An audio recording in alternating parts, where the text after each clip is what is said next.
Hello my dear friends. स्वागत है आप सभी का मेरे channel civil engineering chapter wise में। आज की वीडियो कंटिन्यूस पार्ट है हमारा वेल्डिंग का।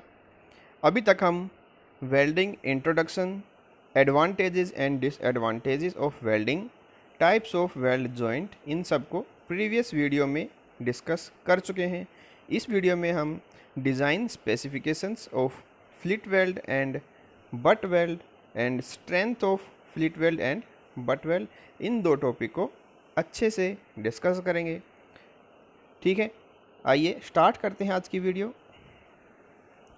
Design specification of fillet weld. First हम फिलेट वेल्ड से स्टार्ट कर रहे हैं, बाद में हम बट वेल्ड की बात करेंगे। ध्यान से आप पूरी वीडियो को देखिए क्योंकि ये वीडियो आपके लिए काफ़ी फ़ायदेमंद साबित होगी। For design purpose, section of fillet weld is taken as isolate right angle triangle. Okay, isosceles right angle triangle इसको माना जाता है। आइसोसेलेस क्या होता है? जिसकी दो साइड बराबर होती हैं, तीसरी उससे अलग होती है। ठीक है, तो इसको बोला जाता है isosceles right angle triangle. The length of either equal side of A triangle is called size of weld. Okay, इसमें जो भी हमारी साइड इक्वल होंगी, ये देखिए ये हमारा राइट एंगल ट्रायंगल है। ओके, जिसमें दो साइड ये और ये हमारी इक्वल हैं, साइज़ में इक्वल हैं। इन दोनों को हम बोलते हैं साइज ऑफ वेल्ड, वेल्डिंग के केस में। अभी अच्छे से मैं इसको एक्सप्लेन करूँगा कैसे है। The perpendicular distance between hypotenuse and opposite vertex is called throat thickness. ठीक है, अब यहाँ पे आप देखिए ये हमारे दो स्ट्रक्चरल मेंबर हैं, स्टील प्लेट्स आप इसको कंसिडर कीजिए। ओके, इनको हमने वेल्ड किया है, ये हमारा वेल्डिंग का पोर्शन है। हमने इसमें वेल्डिंग से इसको अच्छे से फिल कर दिया है। ठीक है, ऐसे ही हम यहाँ पर करेंगे, वेल्डिंग से इसको अच्छे से फिल कर देंगे तो ये दोनों आपस में जॉइन हो जाएंगी। ठीक है, अब इसमें बताया क्या गया है, जो हम वेल्डिंग इसमें करते हैं तो ये हमारा राइट एंगल ट्रायंगल का आइसोसेलेस ट्रायंगल बन जाता है। ठीक है, A B C D A. ठीक है, तो इसमें जो हमारा बी सी और ए बी साइड है, ये होती है हमारी साइज ऑफ वेल्ड।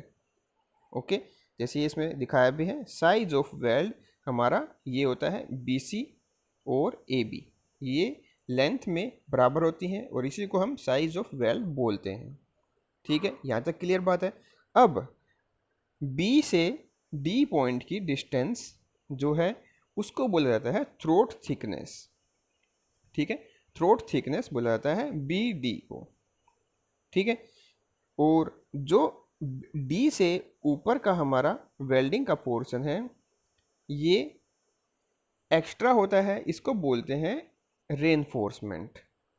जैसा कि यहाँ पे लिखा है, reinforcement extra material 1 2 3 mm। Okay, total जो हमारा वेल्डिंग होगा, वेल्डिंग से कुछ ऊपर हम मटेरियल को प्रोवाइड करते हैं, उसको रेनफोर्समेंट बोला जाता है। वो इसकी स्ट्रेंथ को थोड़ा बढ़ाता है। ठीक है, यहाँ तक बात क्लियर है। यहाँ पे हमें समझ में आया कि साइज ऑफ वेल्ड क्या होता है और थ्रोट थिकनेस ऑफ वेल्ड ये क्या होता है। ठीक है, तो ये आप काफ़ी इम्पोर्टेंट चीज़ है, ये आपके डिज़ाइन करते वक्त जो न्यूमेरिकल होगा उसमें आपका इसमें यूज़ होगा।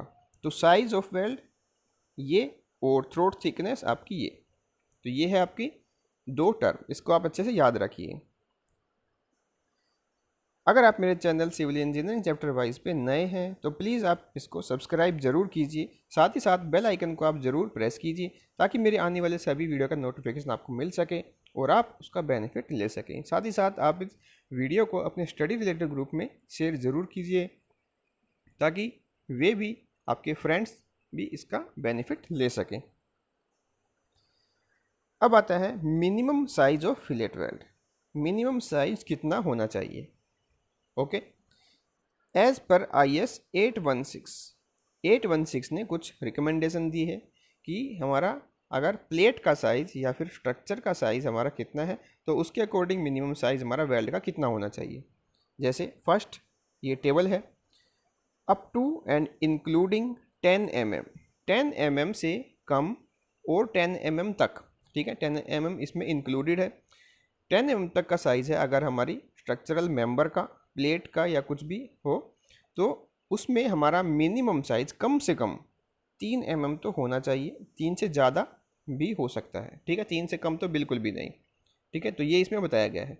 ऐसे ही 10 mm से 20 mm तक जब हमारा प्लेट का साइज़ हो, तो उसमें 5 mm कम से कम हमारा थिकनेस हो, साइज़ हो वेल्ड का। 20 से 32 mm जब हमारा साइज़ हो, तो 6 mm कम से कम हो उसमें वेल्डिंग।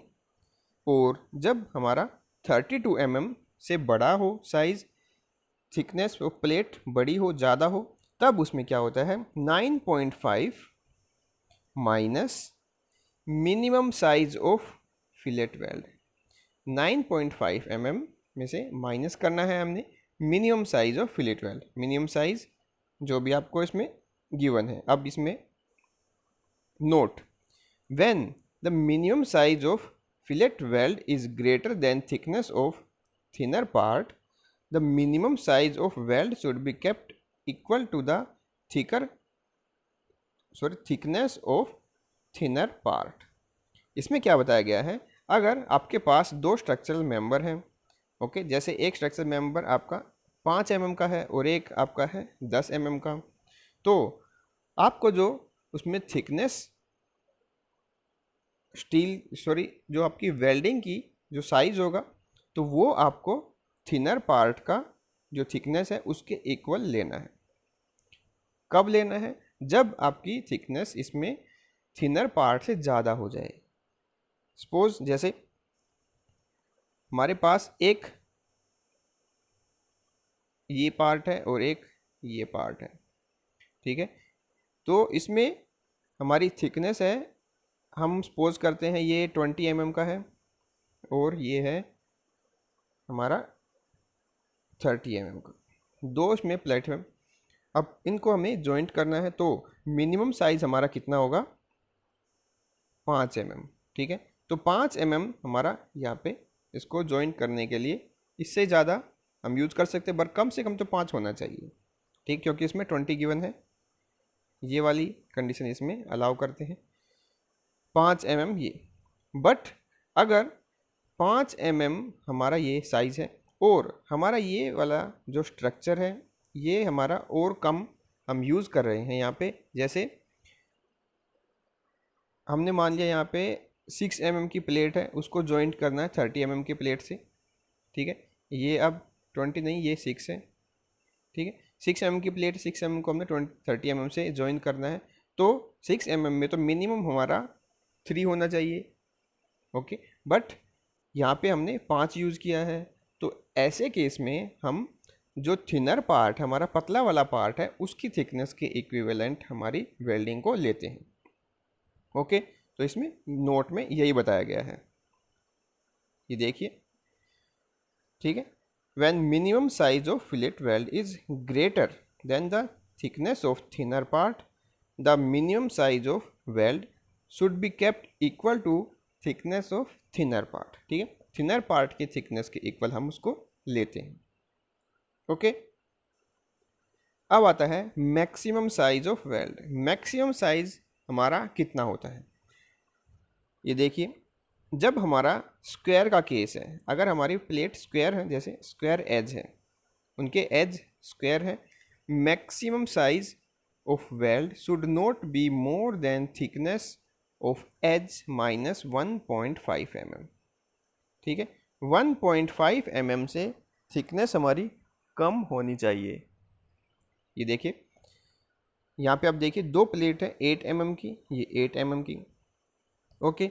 अब इसकी थिकनेस है हमारी 8 mm, तो मैक्सिमम साइज ज़्यादा से ज़्यादा हमारी कितनी होगी 8 माइनस 1.5 इक्वल्स टू 6.5 mm। तो ये जो हमारी साइज होगी ये 6.5 mm की होगी, ओके। तो ये इसमें बात बताया गया, मिनिमम का साइज हमें पता लग गया और maximum size thickness of plate minus 1.5 इसमें कर देना है आपको, तो वो हमारा मैक्सिमम साइज आ जाएगा। जब स्क्वायर का बात हो, स्क्वायर एज की बात हो। अब आते राउंड टो। जब हमारा स्ट्रक्चर का एज राउंड हो, जैसे ये आप देखिए यहाँ पे एज हमारे राउंड है, ये जो आपका एंगल है, एंगल का टो राउंड है, तो इस केस में क्या होगा, ये आप देखिए, in case of round toe, round steel section, maximum size of weld should not be more than 3/4 thickness of round toe. Round toe की जो थिकनेस है उसको 3/4 से मल्टीप्लाई कर दीजिए, जो आपका रिजल्ट आता है उससे ज़्यादा उसकी साइज़ वेल्ड की नहीं होनी चाहिए। ओके, जैसे यहाँ पे दिखाया है, ये हमारा अनइक्वल एंगल है, ठीक है, 100 एक लेग है, 65 की एक लेग है, और थिकनेस है जो हमारी एंगल की वो 8 mm है, ठीक है। तो 8 mm को हमने जब 3/4 से 3/4 से डिवाइड किया तो 6 वैल्यू आई हमारी साइज ऑफ वेल्ड की, ठीक है। Maximum size of weld should not be exceed 6 mm, तो 6 mm से ज़्यादा हमारा मैक्स वेल्ड का साइज नहीं होना चाहिए, ठीक है। तो राउंड का हमने बता दिया और स्क्वायर का भी हमने इसमें बता दिया, तो ये आपको ध्यान रखना है। स्क्वायर के केस में मैक्सिमम साइज -1.5 और राउंड के केस में 3/4 इंटू साइज ऑफ वेल्ड, इससे ज़्यादा नहीं होना चाहिए। अब आते हैं इफेक्टिव लेंथ। इफेक्टिव लेंथ क्या होती है, जैसे ये जो दो स्ट्रक्चर मेंबर हैं आपस में जॉइंट किए गए हैं वेल्डिंग के थ्रू, ये वेल्डिंग है बीच में, ओके। ऐसे ही ये दो मेंबर को जॉइंट किया गया है बीच में, ये रेड जो दिखाया गया है ये इसमें वेल्डिंग का सिंबल है, ओके, वेल्डिंग को शो कर रहा है। अब इसमें क्या बताया गया है, effective length of weld is that length in which specified size and thickness of weld is available. जिसमें स्पेसिफाइड साइज और उसकी लेंथ गिवन होती है। For all practical purpose effective length is taken as actual length minus twice the size of weld. अब हमें पता है size of weld क्या होता है, तो टोटल जो हमारी लेंथ होगी उसमें से 2 times of size of weld हम जब माइनस कर देते हैं तो वो हमारी जो लेंथ आती है वो होगी हमारी इफेक्टिव लेंथ। जैसे यहाँ पे आप देखिए टोटल लेंथ हमारी है L, जो कि इसमें गिवन है, ठीक है। बट इफेक्टिव लेंथ हमारी क्या होगी, टोटल लेंथ में से जब हम साइज ऑफ वेल्ड माइनस कर देंगे तो बीच में हमारी जो बचती है वो इफेक्टिव लेंथ होती है, ओके। S से डिनोट है साइज ऑफ वेल्ड, ठीक है। साइज ऑफ वेल्ड हमने माइनस किया 2 टाइम्स तो इफेक्टिव लेंथ हमारी आ गई, ओके। अब चलते हैं नेक्स्ट, थ्रोट थिकनेस। जैसे कि हमने अभी बताया था ये BD हमारी डिस्टेंस, इसको बोलते हैं थ्रोट थिकनेस, और BC और BA ये हमारी होती है साइज ऑफ वेल्ड, ठीक है। थ्रोट थिकनेस हम कैसे कैलकुलेट करते हैं, K into size of weld, okay. K into size of weld, ये है हमारा साइज, ये हमारा साइज, और K से इसको जब मल्टीप्लाई कर देंगे तो ये हमारा साइज आ जाएगा, सॉरी थ्रोट थिकनेस आ जाएगी। वो K की वैल्यू क्या होती है, K एक कांस्टेंट होता है जो कि हमें इस टेबल से मिलेगा, ठीक है। एंगल ऑफ फ्यूजन पे ये डिपेंड करता है, एंगल बिटवीन फ्यूजन फेसेस। अगर एंगल है आपका फ्यूजन का 60 to 90, ओके, तो K की वैल्यू 0.7। अगर 91 से 100 के बीच में आती है फ्यूजन तो 0.65। फ्यूजन एंगल क्या होता है, देखिए ये जैसे आपकी एक प्लेट है और ये आपकी एक प्लेट है, और इसको जब जॉइंट करते हैं तो ये जो एंगल होता है फ्यूजन का, यहाँ पे मटेरियल फिल होता है, ठीक है। तो ये एंगल हमारा, इसको बोलते हैं एंगल ऑफ फ्यूजन, ठीक है, जहाँ पे फ्यूजन किया जाता है। ये स्क्वायर भी होता है बीच में, ठीक है, और वी शेप या किसी एंगल पे भी होता है, तो उस एंगल पे डिपेंड करता है आपका वैल्यू के की। ओके, अब देखिए जैसे जैसे आपका एंगल बढ़ता जा रहा है वैसे वैसे आपकी के की वैल्यू कम होती जा रही है। ठीक है, 101 से 106 डिग्री अगर एंगल है तो 0.6 आपकी वैल्यू के की। 107 से 113 अगर एंगल है तो 0.55 आपकी वैल्यू के की। 114 से 120 की वैल्यू है तो 0.52। ओके, तो ये आपके आए वैल्यू के की। अब देखते हैं note. If the angle between fusion faces is less then 60 and more than 120, fillet weld is not recommended. Okay, fillet weld जब हम रिकमेंड नहीं करते जब उसमें एंगल 60 से कम हो या 120 से ज़्यादा। ओके, क्योंकि इस टेबल में 60 से 120 के बीच में ही वैल्यू है, वहीं पे हम के की वैल्यू वो रख सकते हैं, तो इसीलिए हम यहाँ पे फिलेट वेल्ड को यूज़ नहीं करेंगे। ठीक है, अब आगे चलते हैं। एंड टर्न, एंड रिटर्न क्या होता है? The end of fillet weld are turn around the corner as shown in figure below. जैसे कि यहाँ पे फिगर में शो किया गया है, ये है साइड फिलेट वेल्ड और यहाँ पे एंड है, इसको यहाँ पे रिटर्न करके छोड़ दिया, कुछ डिस्टेंस तक इसको लेके आए हैं और वहाँ पे इसको ख़त्म किया है। End return note less than twice the weld size. तो ये जो हमारी डिस्टेंस होगी ये हमारी डिस्टेंस होगी twice times of size of weld. Okay, तो इनको बोला जाता है एंड रिटर्न। ठीक है, the turn around portion of the fillet weld is known as end return. The end return should not be less than twice the size of weld. End return should not be applied particularly to side and top fillet weld in tension. Okay, tension के time पे तो इसको top fillet weld में apply नहीं करते और इसका size जो होता है twice times of size of weld होता है। अब आते हैं नेक्स्ट पे ओवरलैपिंग। ओवरलैपिंग कितनी होनी चाहिए? ओवरलैपिंग क्या होती है? ये स्ट्रक्चर मेंबर, एक ये स्ट्रक्चर मेंबर, तो इसके बीच में ये जो डिस्टेंस है ये हमारी है ओवरलैपिंग। ओके, तो ओवरलैपिंग भी इसमें स्पेसिफाई की गई है। The overlapping of member in lap joint should not be less then 5 times the thinner member.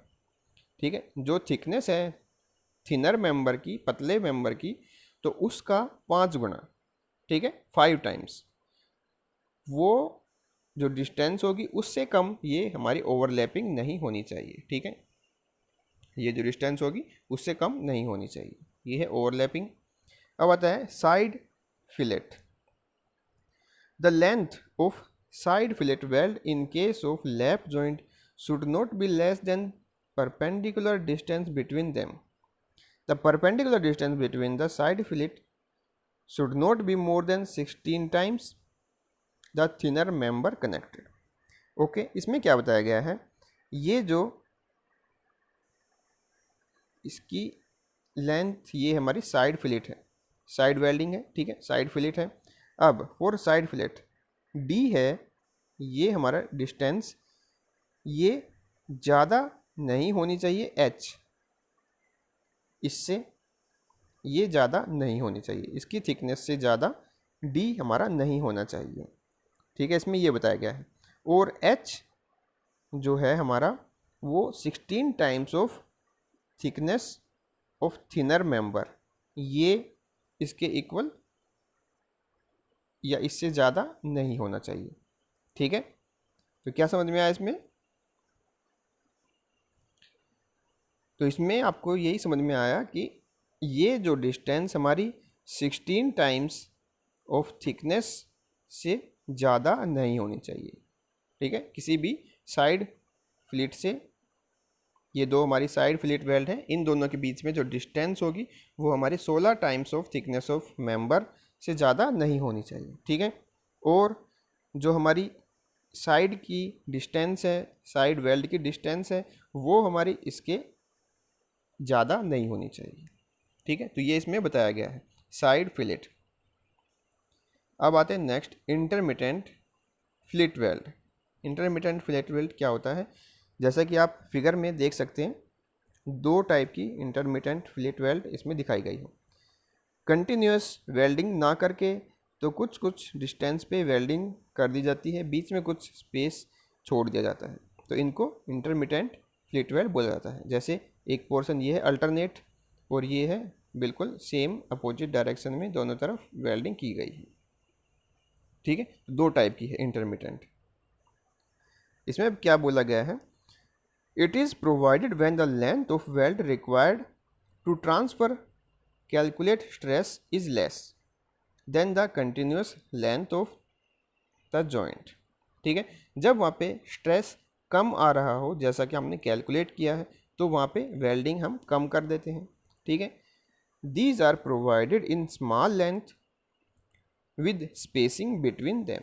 Okay, उनके बीच में कुछ कुछ स्पेस छोड़ के हम लेंथ वेल्ड कर देते हैं। Any length of intermittent weld should not be less then 4 times the weld size. Okay, weld size का 4 times जो होता है उससे ज़्यादा ये नहीं होनी चाहिए, और 40 mm 40 mm से ज़्यादा ये नहीं होने। जो भी इसमें से ज़्यादा होगी वो हम चूज़ करेंगे। ठीक है, या तो 4 times of size of weld या फिर 40 mm, इन दोनों में जो भी हमारा ज़्यादा होगा उसको हम चूज़ करेंगे। अब आता है the clear spacing between two length of intermittent fillet weld should not exceed 16T for tension and 12T for compression. Okay, T है इसमें थिकनेस ऑफ मेंबर। जब टेंशन की बात हो तो इसके बीच में ये देखिए, दो के बीच में जो डिस्टेंस है ये डिस्टेंस हमारी 16T होगी जब टेंशन की बात हो, टेंशन हमारे स्ट्रक्चर मेंबर हो, टेंशन हो, और जब कंप्रेशन हो तो ये 12T। Okay, the clear spacing in any case should not be more than 200 mm। 200 mm से ज़्यादा इनके बीच में कभी भी स्पेस नहीं होना चाहिए। ओके, तो ये था हमारा इंटरमिटेंट फिलेट वेल्ड। अब आते हैं स्पेसिफिकेशन फॉर बट वेल्डिंग। अभी तक हम फिलेट वेल्ड के बारे में डिस्कस कर रहे थे, अब आती है butt weld. Size of butt weld. अब इसमें बट वेल्ड क्या होता है, एक स्ट्रक्चर मेंबर ऐसा और एक स्ट्रक्चर मेंबर ऐसा, दोनों के एंड को एक दूसरे के साथ ज्वाइंट करते हैं बीच में वेल्डिंग करके। ठीक है, ये वेल्डिंग है बीच में। अब वेल्डिंग इसमें कैसी है, देखिए ये है फ्यूजन जोन। फ्यूजन जोन जहाँ पे वेल्डिंग होगी, यहाँ पे फ्यूज होंगे हमारे एलिमेंट, और इसके ऊपर जो एक्स्ट्रा मटेरियल वेल्डिंग के बाद बचता है उसको रेनफोर्समेंट बोलते हैं। ठीक है, ये हमारा बट वेल्ड है, और इसमें थ्रोट जो होती है वो ये होता है। साइज ऑफ हमारी जो वेल्ड का होगा, प्लेट का होगा, वो हमारी थ्रोट होगी। ठीक है, the size of butt weld is specified by the effective throat thickness. Effective throat thickness से हम साइज को पता करते हैं।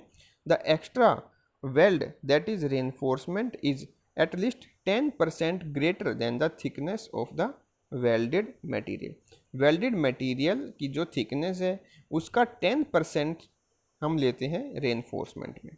ठीक है, तो ये इसमें बताया गया है साइज, और साइज हम थ्रोट से कैलकुलेट करेंगे।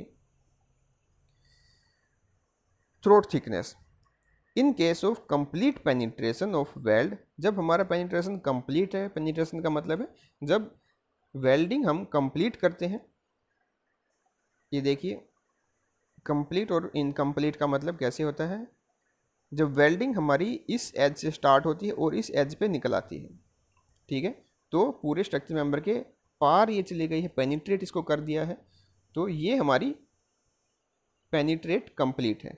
और जब एक ही तरफ से ही वेल्डिंग होती है, ठीक है, जब स्ट्रक्चर मेंबर को कंप्लीट ये पेनिट्रेट नहीं कर पाती है, इसी तरफ वेल्डिंग की गई है, दूसरी तरफ ये वेल्डिंग नहीं आती है, इस तरफ वेल्डिंग नहीं है, ठीक है, तो इसको बोलते हैं incomplete penetration.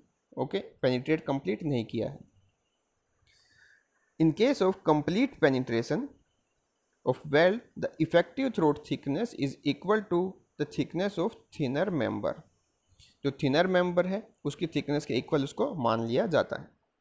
In case of incomplete penetration, जब इनकम्प्लीट पेनिट्रेशन होता है, the effective throat thickness is equal to 5/8 of the thickness of thinner member connected. ठीक है, 5/8 टाइम्स लेते हैं जो थिकनेस होती है हमारी पतले मेंबर की। तो दोनों केस हमें समझ में आ गए। जब कंप्लीट पेनिट्रेशन है तो हमारी जो थ्रोट थिकनेस है वो हम लेंगे मेंबर की थिकनेस के इक्वल, जो भी हमारा पतला मेंबर होगा दोनों में से।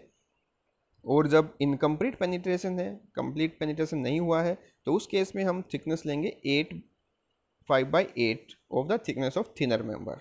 ओके, इफेक्टिव लेंथ अब आते हैं। It is the length of weld for which the required size of weld is done. Okay, जो भी हमारा रिक्वायर्ड साइज है वो हमारा साइज होगा effective length. Effective area, the effective area of butt weld is the product of effective throat thickness and effective length. Okay, इसमें क्या बताएगा, जो भी हमारा इफेक्टिव थ्रोट थिकनेस होगा उसको जब हम मल्टीप्लाई करेंगे लेंथ से वेल्डिंग की, तो वो हमारा एरिया आ जाएगा effective area of butt weld. Okay, तो ये स्पेसिफिकेशन थे हमारे बट वेल्ड का। अब परमिसिबल स्ट्रेसेस हम देख लेते हैं, इसमें कैसे कैसे स्ट्रेसेस में परमिसिबल होते हैं। एक्सियल टेंसाइल और compressive stress on throat section of butt weld. Butt weld के केस में जब टेंसाइल और कंप्रेसिव स्ट्रेस इस पे आते हैं तो हम लेते हैं 150 न्यूटन पर mm²। परमिसिबल स्ट्रेस इसमें ये गिवन है। Maximum bending stress in tension और कंप्रेशन, जब बेंडिंग स्ट्रेस आता है टेंशन और कंप्रेशन के साथ तो 165 हम स्ट्रेस लेके चलते हैं। शियर स्ट्रेस की बात करें तो 108 न्यूटन पर mm² हम स्ट्रेस लेते हैं। ओके, तो ये इसमें स्ट्रेस की वैल्यू गिवन है। नोट, इसमें भी एक नोट गिवन है। The permissible stresses in shear and tension are reduced to 80% when the welding is done on field.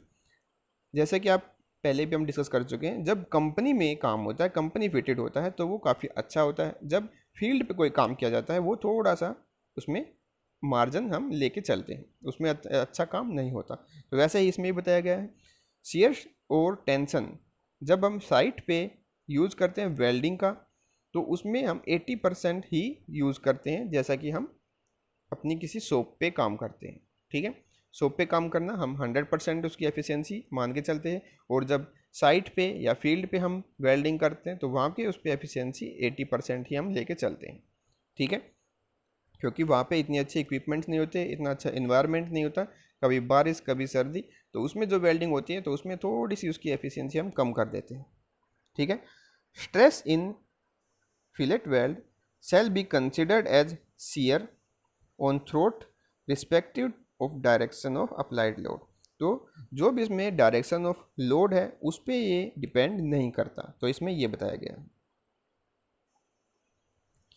Strength of fillet weld joint, अब स्ट्रेंथ हमें निकालनी है फिलेट वेल्ड जॉइंट की। तो स्ट्रेंथ का हमें पता है, हम पहले भी डिस्कस कर चुके हैं। स्ट्रेस हमारा क्या होता है, लोड अपॉन एरिया। ओके, ये फॉर्मूला आपको याद है, stress is equal to load upon area.